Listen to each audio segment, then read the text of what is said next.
Morning Millwall Tube. Video reaction for the defeat at Norwich yesterday, Sunday.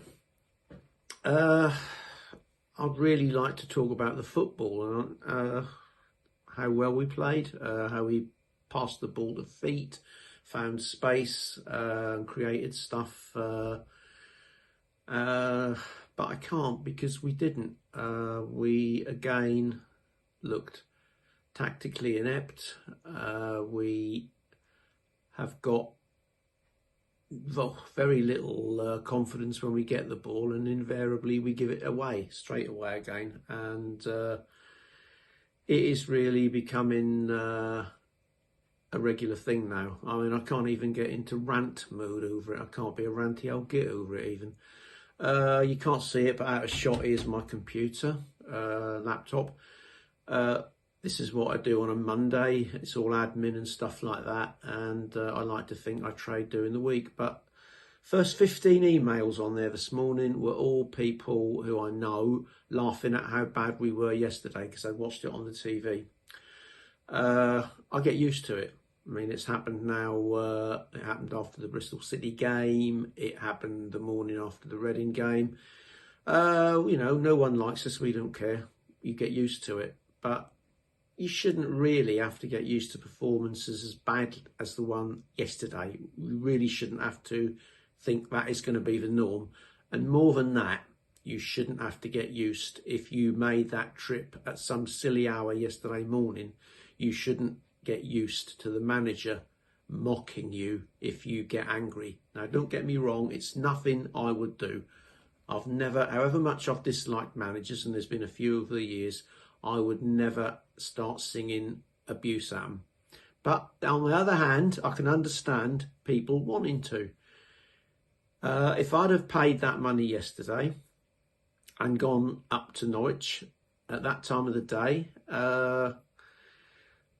and seen what they had to witness, all my fellow Lions and Lionesses, I'd have wanted to possibly have said something like that. I wouldn't have said it in the way they did as graphically, but in the scheme of things, it ain't that bad. And the last thing you want is your own manager to mock you, laugh at you. You've come all that way and he does that. That really is the road to the exit. And another way, I'll say this, if you track his previous career, and I don't know, maybe I should spend more time on this because clearly I've got too much time on my hands, but I do with the managers in our championship. And over the years, I've looked at Gary Rowett, and he has 3 sections to his management. He has a section where he takes a team away from the relegation zone. He has a section where they're consolidated, and then he usually gets a season where they kind of are above halfway, but not quite in the playoffs. And then it's as if it all stops there. It doesn't go any further as a progression. The next thing that happens is you hear a run of bad results, and the next thing, Gary Rowett parts company with whoever it is that he might be with at the time. Birmingham springs to mind, and certainly Stoke. He got 6 months there, and they even had their own banners made, as I was reminded by one of my esteemed friends the other week. Anyway, so summing up yesterday, I'd love to be able to say we played well, but we didn't. And the one thing that's lacking, well, 2 things, is the entertainment side of it and passion. There's so little passion in it all.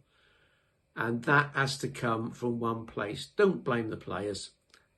I think the fans who chanted got it right yesterday. It is Gary Rowett. And the next thing you'll hear, if you can hear an revving of an engine outside, that'll be a taxi. And guess who that taxi will be for? The next game, Stoke. Come on, you Lions. Oh!